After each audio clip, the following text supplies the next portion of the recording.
Uma das coisas que eu mais ouço, pastor, Deus me deu uma nova direção. Não, peraí, vamos conversar. Porque se de fato a primeira foi Deus quem deu e a segunda também, Deus é bipolar. Tem um dos capítulos do meu livro que se chama Cartas de um Deus Bipolar. Pega essa chave, irmão.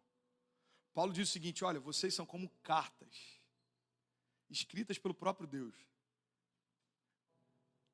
Não com tinta, mas ele está dizendo, vocês são como cartas vivas, enviadas por nós. Paulo está dizendo basicamente o seguinte, tudo que vocês viverem vai falar por vocês além daquilo que vocês falam. Não entendi ainda, pastor, eu vou te explicar. Irmão, o que a gente fala não é tão levado em consideração quanto aquilo que a gente faz. Tem uma frase, eu não lembro de quem é o autor, que ele diz o seguinte, as suas atitudes falam tão alto que eu não consigo ouvir a tua voz. A tua atitude fala tão alto que eu não consigo ouvir a tua voz. O que Paulo está dizendo?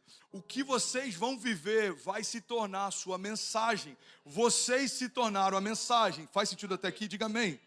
Ele fala, e essa mensagem está sendo espalhada. Ou seja, Paulo está dizendo, quando o André se torna uma carta de Deus, tudo que André viver, as pessoas vão ler e vão ler Deus falando através do André. O problema, irmão, é que se Deus deu uma direção para o André e 3 semanas depois, 2 meses depois, essa direção mudou, o mundo vai entender que essas cartas são escritas por um autor bipolar. Porque uma hora fala, avança, e outra hora fala, desiste. Uma hora fala, eu tenho pensamentos com a tua família. Outra hora fala, eu abortei o projeto da tua família. Eu tenho pensamentos com o teu ministério. Outra hora fala, cara, desiste, o teu ministério não vai acontecer. Irmão, olha para mim. A grande verdade é que nem toda a direção que a gente diz que é de Deus, de verdade foi de Deus. Mas é justificável. Uma das coisas que mais bloqueia um atendimento pastoral é quando alguém chega e fala, pastor, eu tenho uma direção de Deus. Para mim, acabou ali o gabinete. Por quê? Porque quem sou eu para contestar o que Deus disse para você? A gente se blinda por esse pseudo direção de Deus, porque a gente não quer que ninguém influencie naquilo que na verdade a gente quer fazer. Então, pastor, Deus me deu uma direção, eu preciso sair do ministério. Ei, Deus te deu essa direção? Ou você só quer se blindar? Porque se Deus falou, quem vai desfazer o que Deus falou? Pastor, eu vou parar porque Deus me deu uma nova direção. Não, irmão, talvez, eu vou dizer só talvez, Deus não tenha te falado para fazer algo novo. Talvez é você que está desistindo, mas quer revestir de espiritualidade a tua desistência. Então não é caráter, é demônio. Não é desistência, é uma nova direção. Não, irmão, a gente precisa entender que tem muitas coisas que a gente está deixando para trás. A gente está deixando de viver. A gente está deixando de romper. A gente está deixando de experimentar. Por quê? Porque aceitamos a possibilidade de viver abaixo daquilo que Deus já declarou que viveríamos. A gente precisa entender, irmão, e assumir a nossa parcela na responsabilidade. Somos nós que ressignificamos o que Deus pode, a partir daquilo que a gente já viu Deus fazer. Então eu já vi Deus fazendo isso e eu consigo crer que Deus pode fazer isso de novo. Mas se eu não vi Deus fazendo outras coisas, eu não consigo imaginar como seria. Por quê? Porque eu quero colocar Deus no tamanho da experiência que eu já tive. Irmão, Deus não cabe dentro das nossas caixas. Tem uma história de um pescador, e essa história é interessante, ela é fictícia, eu espero pelo menos que seja. O cara estava pescando e ele percebeu que um outro pescador ao lado dele, num rio aqui no Colorado, larguei Colorado só porque eu imagino que lá tem rio no Colorado, não tem? Deve ter, whatever. Não deve ter ninguém no Colorado aqui. Yes, river. Oh, it's a good place, no? Beautiful. Okay, of course, yes, sure. E esse cara está lá no Colorado, pescando, e ele está vendo outro cara, e esse cara ele pesca, ele pega uma fita métrica, mede o peixe e devolve. E daqui a pouco ele faz isso de novo. Again and again. E aí esse cara fala, mano, deve ter alguma lei ambiental aqui, eu não estou sabendo. Ele chega pro cara e fala, cara, desculpa te incomodar, mas estou vendo que você está medindo os peixes, tem alguma regra aqui, tem algum tamanho máximo de peixe que possa pescar? Aí o cara falou, não, esse daqui é o tamanho da minha frigideira. E eu só pesco aquilo que cabe dentro da estrutura que eu tenho. Pega essa chave, irmão. Irmão, isso é muito forte. Eu só pesco aquilo que cabe dentro da estrutura que eu tenho. E por mais que pareça ridículo imaginar alguém pescando assim, é assim que a gente está lidando com alguns dos milagres que Deus nos prometeu muitas vezes. Eu só acredito naquilo que cabe dentro da minha imaginação. Mas Deus está dizendo, ei, Ele é capaz de fazer infinitamente mais do que tudo aquilo que pedimos ou pensamos, segundo o seu poder que em nós atua. Deus, não cabe na minha visão uma igreja global em Little Haiti. Ei, filho, te dá um conselho de amigo. Não vai pela tua, vai pela minha. Eu não consigo entender, fica em paz, filho, no caminho eu te explico. Só dá o primeiro passo e eu vou desenrolando a história à medida que você caminha. É como aquele filme, irmão, que você não sabe aonde vai dar e parece que cada hora a trama muda.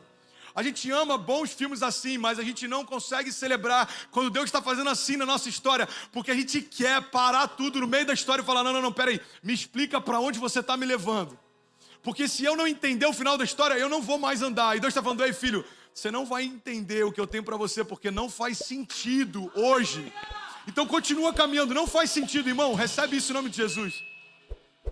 A gente tem que ter a autorresponsabilidade de assumir os nossos problemas, as nossas mazelas, da gente governar as nossas tempestades, da gente dar ordem, nosso caos. Mas depois que a gente resolve isso, a gente tem que abrir mão do controle e deixar Deus fazer o que só Ele pode fazer, irmão.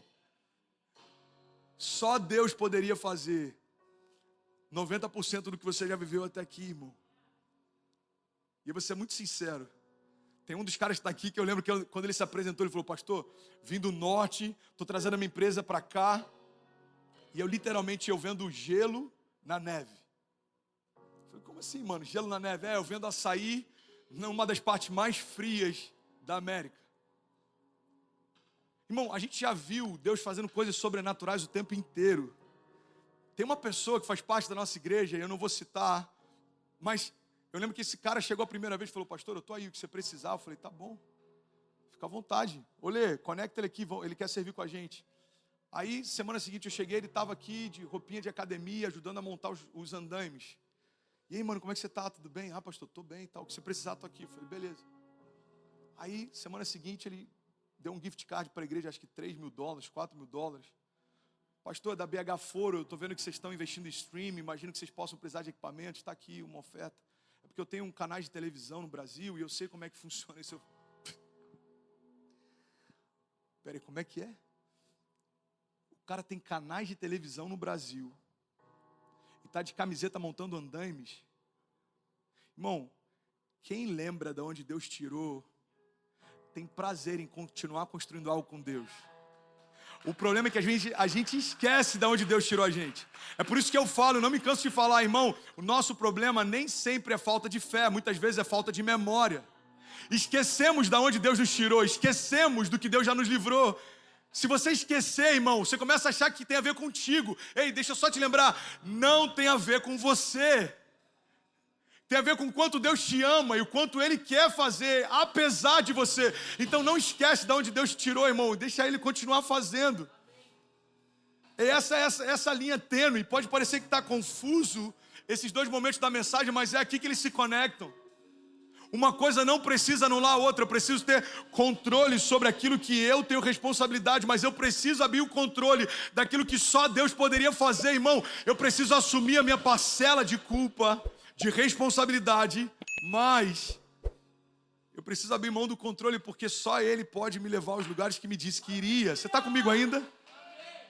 5 pessoas recebendo essa palavra. A gente tem 7.000 online e a minha esperança é que pelo menos no meio de 7.000, quem sabe 12 pessoas estão recebendo.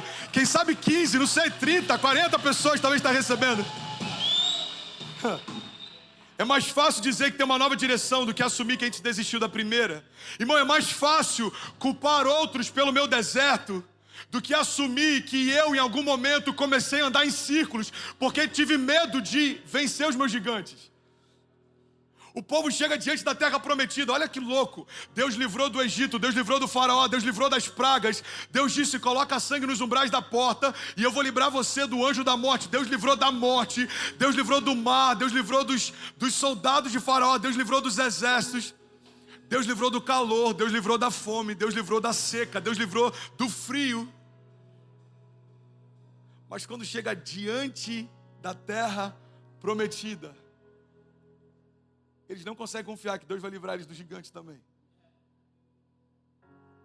Aí voltam os espias. Cara, é impossível. Essa terra é incrível, mana, leite e mel, as uvas são gigantes, mas tem gigantes lá, cara, que são absurdos, eles são intransponíveis, eles são invencíveis, eles são inabaláveis. Sabe o que é louco? Eu vou finalizar aqui. Quando a nossa visão está distorcida, a gente atribui aos nossos gigantes características que são do nosso Deus. O nosso Deus é inabalável, o nosso Deus é invencível, o nosso Deus é ilimitável, o nosso Deus é poderoso, mas quando a nossa visão está distorcida, a gente atribui aos nossos gigantes características do nosso Deus, irmão. E a gente acha que eles não podem ser vencidos. Irmão, olha para mim, a depressão pode ser vencida. O divórcio pode ser superado. A crise pode ser vencida. Se a gente parar de olhar para os gigantes e voltar a olhar para a promessa, qual é a promessa?